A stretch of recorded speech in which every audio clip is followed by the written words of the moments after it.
Залуу зохион бүтээгч 2016 уралдааны 2 дугаар шатны шалралтад та бүхэнд хүрж байна. Одоо дараагийн маань зохион бүтээгч бүтээлээ студид байрлуулсан үзэгч та бүхэнд мөн шүүгчдэд төлөвлөлөхөр бэлджээ. Энэ зохион бүтээгч Говь Алтай аймгаас оролцож байгаа юм. Ингээ зохион бүтээгч мөнгөн туулыг бүгд хамтдаа тайзан дээр угтан авцгаая. За сайн байна уу? Намайг мөнгөн туулгтай Говь Алтай аймгаас залуу зохион бүтээгч уралдаанд оролцогч байна. Би болохоор хоолой ангийн өвчнөөс урьдчилан сэргийлэх хийж бүрдэл хэрэгслийг бол стандарт жимчилгээтэй авсран хэрэглэх тийм Монгол аппаратыг бол одоо хийж ирсэн байгаа. За тэгээд 2 дугаар шатны бүтээлээ хийхэд бол 1 сарын хугацаа бол байсан. За тэгээд 1 сарын хугацаанд бол одоо судалгаа хийгээд тэгээд эмчнараас зөвлөгөө аваад бол бүтээлээ бол хийсэн байгаа. За энэ бол манай нөгөө хоолой зайлагч зэсав маань байгаа. За энд нөгөө уус мулаа хийгээд бол зайлж өгөх хэрэгтэй байгаа. За энэ бол манай аппаратны маань их бие хэсэг байна. Хүний биед аюулгүй тийм хушмодоор хийгдэж өгсөн. За энд бол одоо ингээд юм мэдрэгч байгаа. За энэ мэдрэгч нь яадаг вэ гэхээр одоо энэ доор бол ингээд элсээ бол халаахаар юм халаагчийг сүйрлүүлж өгсөн байгаа. За энэ хоёр халаагч маань болохоор одоо ингээд энд бол байрлаж өгсөн байна. Энд элсээр дүүргээд. За энэ мэдрэгч нь болохоор элс маань 40-42 градусд бол ингээд халах хэвээр. За тэгээд ингээд халсан элс маань бол 10-15 минутанд ингээд улаанаа барьж байгаа учраас манай бол одоо ингээд бүтээл маань бол ингэж ажиллах зорилттой байгаа. За тэгээд энийг тогондоо залгаад ингээд энэ заалт нь бол автоматар өөрөө 40-42 градус хүрэхээр унтарна. За энэ манай сандал маань болохоор одоо ингээд доороос халах зорилтоор одоо шийдэгдэж өгсөн. За энд маань болохоор одоо ингээд агийг хийж өгсөн байгаа. За тэгээд эндээ болохоор юм хугацаа тохируулагчтай. Эхний удаад л ингээд 15 минутад бол энийг хадаж өгөж ашиглах зорилттой бол бид бол шийдэж өгсөн байгаа. За тэгээд ингэж халснаар халж байгаа энэ сандал маань болохоор ингээд 15 минутад бол энийг бүрэн халааж өгч ингээд ашиглах боломжтой болж байгаамаа. За тэгээд манай бүтээлийг бол уламжлалт хангах ухааны төв маань бол бүрэн дэмжээд за тэгээд мөн Баян Онгор аймгийн Баян өндөр сумын нөө Цэвэрлмаа гэдэг юмч бол бас манай тийм бүтээлээ ингээд хийж өгөөч гэдэг ийм саналыг бол тавьсан байгаа. Баярлалаа Цэвэрлмаа юм чи. За тэгээд манай за одоо тэгээд ингээд халаагчаа бол ингээд салхаар ингээд шидэж өгсөн байгаа. За тэгээд эндээ болохоор одоо энэ давс болоод энэ чулуун замуудаа байрлуулад бас ашиглах боломжтой. За тэгээд хүүхдүүд энд ингээд сууж хавцтай бол хичээл номоо хийж болно, компьютер ашиглаж болно. За тэгээд энд одоо ингээд суусан хүүхдүүд маань. За би өөрөө суухад. Тэгээд хідэн чулуу залгич битүү болгочих юм байна. Доороос нь хөлнөөс нь тав. За тэгээд одоо ингээд суулаа. Ингээд энийг ингээд хаалаа. За тэгээд энэ ингээд хаалтыг ингээд татаж өгснөөр болохоор тодорхой хугацааны туршид бол одоо ингээд улааныг бол ингээд хадгалж өгөхөөр ингээд шийдэгдэж өгсөн байгаа.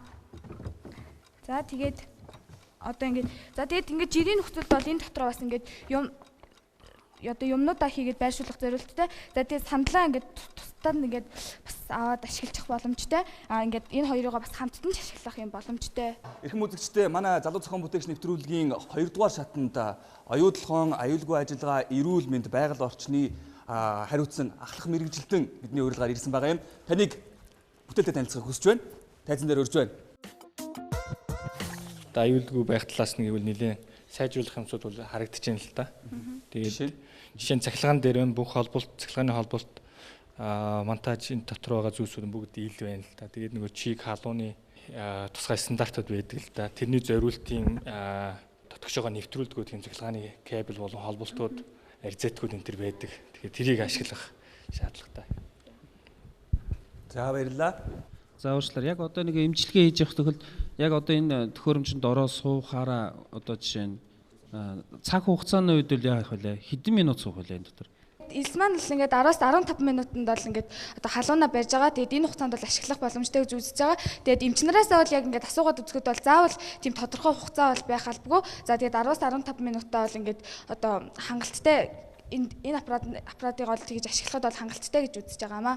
Хоёрдугаарт ерөнхийдөө би сая дээр цаг хугацаа асуугаад байгаа шалтгаан мэдээж энэ бүтээгдэхүүний хэрэглээтэй л холбох гэж асуух гэдсэн гэсэн үг л дээ. Одоо энэ жишээ нь яг хаана хэрэглэгдэх? Жишээ нь өрх гэх юм уу? Ингээд гэр орондоо хэрэглэж болно. За тэгээд магадгүй бас энийг бол ингээд сургуулиуд ингээд бас ашиглах боломжтой. Сургууль дээр ингээд хүүхдүүд хичээл хийж байгаа хавцад бол энийг ашиглах бүрэн боломжтой. Тэгэхээр зүгээр миний харж байгаагаар бол надад зүгээр л та нар сумын сургуулийн эмчийн өрөөнд юм уу эсвэл сумын эмнэлгийн эмчийн дэргэд байгаад хүмүүс жоо хүртээмжтэй хэрэглээтэй тэр талаас нь бодохгүй бол эргээд энэ чинь айл болгонд байх бас ер нь зүгээр нэг юм зогстой асуудал биш баг. Тэгээд аюулгүй байдлаа сайн гарахгүй бол бас энэ халж байгаа юмны дэргэд модоор хийцэн тийм ээ. эрс дагуулах юм их байгаа учраас тэр талаас бас нэлээд анхаарч бас зөвлөгөө аваарай тийм ээ.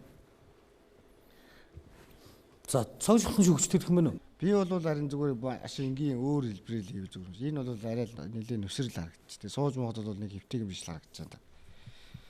За ингээд шүүгчдийн үнэлэлт, дүгнэлт, зөвлөгөө, санаа бүх зүйл гарсан.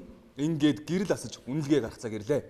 Нэг ногоон гэрэл, цог жавхлын шүүгч нэг улаан гэрэл, баяр үргийн бүтээлээ улам сайжруулад шүүгчдийн хийсэн санаа зөвлөгөөг нэмээрэй.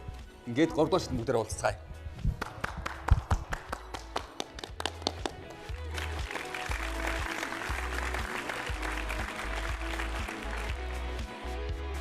За шүүгчнэр маань болохоор одоо бүтээлээ улам боловсронгуй болгоод тэгээд хэрэглээний тал руу илүү ингээд чиглүүлээ сайжруулж өгөөрэй гэсэн зөвлөгөө өгсөн байгаа. Тэгээд 3 дахь шатанд орж ирэхдээ бол одоо хийсэн бүх зөвлөгөөнүүдийг ингээд дагаад тэгээд бүтээлээ улам боловсронгуй болгоод орж ирнэ гэж бодож байна.